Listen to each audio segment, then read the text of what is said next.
ദൈവമേ നീ എന്നിൽ അനുദിനവും വളരണമേ, ഞാനോ കുറയണമേ.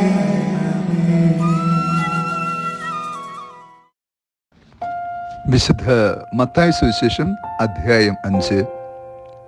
അക്കാലത്ത് യേശു തന്റെ ശിഷ്യന്മാരോട് അരുൾ ചെയ്തു, വ്യാജമായി ആണയിടരുത്. കർത്താവിനോട് ചെയ്ത ശപഥം നിറവേറ്റണം എന്ന് പൂർവികരോട് കൽപ്പിച്ചിട്ടുള്ളതായി നിങ്ങൾ കേട്ടിട്ടുണ്ടല്ലോ. എന്നാൽ ഞാൻ നിങ്ങളോട് പറയുന്നു, ആണയിടുകയോ അരുത്. സ്വർഗത്തെ കൊണ്ട് ആണയിടരുത്, അത് ദൈവത്തിന്റെ സിംഹാസനമാണ്. ഭൂമിയെ കൊണ്ടും അരുത്, അത് ദൈവത്തിന്റെ പാദപീഠമാണ്. ജെറൂസലേമിനെ കൊണ്ടും അരുത്, അത് മഹാരാജാവിന്റെ നഗരമാണ്. നിന്റെ ശിരസിനെ കൊണ്ടും ആണയിടരുത്, അതിലെ ഒരു മുടിയിഴ വെളുപ്പിക്കുവാനോ കറുപ്പിക്കുവാനോ നിനക്ക് സാധിക്കുകയില്ല. നിങ്ങളുടെ വാക്ക് അതെ അതെ എന്നും അല്ലാത്തതിന് അല്ല എന്നും മാത്രമായിരിക്കട്ടെ. ഇതിനപ്പുറമുള്ളതെല്ലാം ദുഷ്ടതയിൽ നിന്ന് വരുന്നു. യേശുവിൽ ഏറ്റവും സ്നേഹമുള്ള പ്രിയ ദൈവമക്കളെ, ഈ വിശുദ്ധ പ്രഭാതത്തിൽ നാം ദൈവതിരുസന്നിധിയിൽ പ്രാർത്ഥനാപൂർവമായിരിക്കുമ്പോൾ സത്യസന്ധതയുടെ ആത്മീയത ധ്യാനിക്കാം. ക്രിസ്തു ഈ ഭൂമിയെ പഠിപ്പിച്ച ഏറ്റവും മനോഹരമായ പാഠം ദൈവിക സത്യങ്ങളുടെ പൂർണ്ണതയാണ്. ദൈവത്തെക്കുറിച്ചും ദൈവിക സങ്കല്പത്തെക്കുറിച്ചും സ്വർഗത്തെക്കുറിച്ചും മരണാനന്തര ജീവിതത്തെക്കുറിച്ചും ഈ ലോകത്ത് ഒത്തിരി വ്യാജ വാർത്തകൾ നിറഞ്ഞിരുന്ന ഒരു കാലഘട്ടത്തിലാണ് ക്രിസ്തു സ്വർഗം വിട്ട് ഭൂമിയിൽ ഇറങ്ങി ഭൂമിയെ സ്വർഗീയ സത്യങ്ങളെക്കുറിച്ച് പഠിപ്പിച്ചത്. ലോകം ഇന്നോളം കേട്ടിട്ടില്ലാത്ത, മനുഷ്യന്റെ ചിന്തയ്ക്ക് അഗ്രാഹ്യമായ സ്വർഗീയമായ സത്യങ്ങൾ ക്രിസ്തു പഠിപ്പിച്ചു. സത്യത്തിന്റെ മാർഗം എന്താണെന്നും ആ മാർഗത്തിന്റെ അവസാനം എവിടെയാണെന്നും എങ്ങനെയാണെന്നും യേശു പഠിപ്പിച്ചു. ഈ ഭൂമിയിൽ നമ്മൾ സത്യസന്ധരായി നിലകൊള്ളേണ്ടതിന്റെ ആവശ്യകതയും യേശു ഓർമ്മപ്പെടുത്തി. നമ്മൾ വ്യാജ സാക്ഷ്യത്തിലൂടെ ജീവിച്ച് മുന്നോട്ട് പോകേണ്ടവരല്ല. പലപ്പോഴും ആണയിടേണ്ടി വരുന്ന സാഹചര്യം എപ്പോഴാണ്?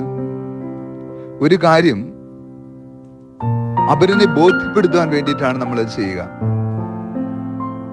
ചിലപ്പോൾ അസത്യത്തിനു വേണ്ടി നിലകൊള്ളുമ്പോൾ ആണയിട്ട് അത് സമർത്ഥിക്കാറുണ്ട്. എന്നാൽ യേശു ഇന്നത്തെ സുവിശേഷത്തിലൂടെ ഓർപ്പെടുത്തുന്നു, ആണയിടുകയോ അരുത്, അങ്ങനെ ചെയ്യരുത്. കാരണം നമ്മൾ അത്ര ബലമുള്ള മനുഷ്യരല്ല. ഇന്ന് നിനക്ക് ബോധ്യമുള്ള ഒരു കാര്യത്തിലാണ് നീ ആണയിട്ട് അത് സ്ഥിരീകരിക്കുന്നതെങ്കിൽ പോലും അത് അപ്രകാരം ആയിക്കൊള്ളണമെന്നില്ല. വീണ്ടും നിന്നെ വിശ്വസിക്കാത്ത, നിന്റെ വാക്കിനെ ആദരിക്കാത്ത ഒരു വ്യക്തിയുടെ മുമ്പിൽ നീ പറയുന്നത് സത്യമാണ് എന്ന് സ്ഥിരീകരിച്ചത് കൊണ്ട് വലിയ നന്മയും ഉണ്ടാകാൻ പോകുന്നില്ല. വിശ്വാസം അതിൻ്റെതായ ബലമുള്ളതാണ്. നിന്നെ വിശ്വസിക്കുന്നവർ നീ പറയുന്ന ഒരു വാക്ക്, പ്രവൃത്തി അത് മാത്രം മതിയാകും. ആണയിട്ട് കാര്യങ്ങൾ കൂടുതൽ ആഴപ്പെടുത്തുവാനും സമർത്ഥിക്കുവാനും പരിശ്രമിക്കുമ്പോൾ പലപ്പോഴും നമ്മൾ തെറ്റായ കാര്യങ്ങൾ ചെയ്യാനോ പ്രവർത്തിക്കുവാനോ അസത്യത്തിന്റെ മാർഗങ്ങൾ സ്വീകരിക്കുവാനോ സാധ്യതയുണ്ട്. അതുകൊണ്ടാണ് യേശു പറയുന്നത്, നിങ്ങൾ ആണയിടുകയോ അരുത്, സ്വർഗത്തെ കൊണ്ട് ആണയിടരുത്. എന്തുകൊണ്ടാണ് അപ്രകാരം പറയുക? ദൈവത്തിന്റെ സിംഹാസനമാണത്. ഭൂമിയിൽ ഇരിക്കുന്ന നശ്വരരായ നമുക്ക് സ്വർഗീയ കൃപകളെ കുറിച്ച് പറയാനോ അതിന്റെ മഹത്വത്തെ തിരിച്ചറിയാനോ കഴിഞ്ഞിട്ടില്ല. നാം കാണാത്ത, അനുഭവിക്കാത്ത കാര്യത്തെക്കുറിച്ച് എങ്ങനെയാണ് നമുക്ക് ആണയിട്ട് സ്ഥിരീകരിക്കാനാകുക? അത് ചെയ്യരുത് എന്ന് പറഞ്ഞു. എന്നാൽ നാം കാണുന്ന, നാം ജീവിക്കുന്ന ഭൂമിയെക്കുറിച്ചായാലോ യേശു പറയുന്നു, ഭൂമിയെ കൊണ്ടും നീ ആണയിടരുത്, അത് ദൈവത്തിന്റെ പാദപീഠമാണ്. അപ്പോൾ നാം ഈ ഭൂമിയിൽ നിസ്സഹായരായ മനുഷ്യരാണ് എന്ന ഓർമ്മപ്പെടുത്തലും ഇന്നത്തെ സുവിശേഷം നൽകുന്നുണ്ട്. സ്വർഗവും ഭൂമിയും എല്ലാം ദൈവത്തിൻ്റെതാണ്. നമുക്ക് അവകാശപ്പെട്ടതല്ലാത്ത, അല്ലെങ്കിൽ നാം നിർമ്മിക്കാത്ത, നമ്മുടെ സ്വന്തമല്ലാത്ത ഒന്നിനെ കുറിച്ച് സ്ഥിരീകരിക്കുവാൻ നമ്മൾ പരിശ്രമിക്കരുതെന്ന് യേശു പറയുന്നു. ജെറൂസലേമിനെ കൊണ്ടുമാകരുത്, അത് മഹാരാജാവിന്റെ നഗരമാണ്. ക്രിസ്തു ജനിച്ചു വീണ മണ്ണാണ് ജെറൂസലേം.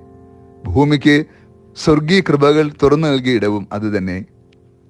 നമുക്ക് ഈ പുണ്യഭൂമിയിൽ ജീവിക്കുമ്പോൾ വിശ്വസ്തതയിൽ ജീവിക്കുവാൻ, സത്യസന്ധതയിൽ ജീവിക്കുവാൻ, അതെ എന്നതിന് അതെ എന്നും അല്ല എന്നതിന് അല്ല എന്നും മാത്രം ഉത്തരം നൽകുവാൻ ക്രിസ്തു നമ്മെ പ്രചോദിപ്പിക്കുകയാണ്.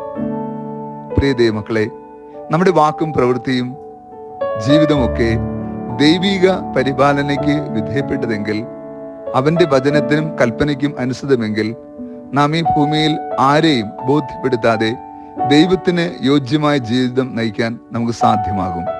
നാം എപ്പോഴും പരിശ്രമിക്കേണ്ടതും ഈ ഒരു കൃപാവരത്തിന് വേണ്ടിയാകണം. നാം ദൈവത്തോട് കൂടുതൽ വിശ്വസ്തതയുള്ളവരായി, സത്യസന്ധരായി, നിർമ്മല മാനസരായി ജീവിച്ചുകൊണ്ട് ദൈവഹിതം നിറവേറ്റുവാനുള്ള കൃപയ്ക്കായി ഈ ദിനം പ്രാർത്ഥിക്കാം. കർത്താവ് നിങ്ങളോട് കൂടെ. സർവശക്തനായ ദൈവം, പിതാവും പുത്രനും പരിശുദ്ധാത്മാവും നമ്മെ സമൃദ്ധമായി അനുഗ്രഹിച്ച് ആശീർവദിക്കുമാറാകട്ടെ. ആമേൻ. സ്നേഹമാം ദൈവമേ, നീ എന്നിൽ അനുദിനവും വളരണമേ. ഞാനോ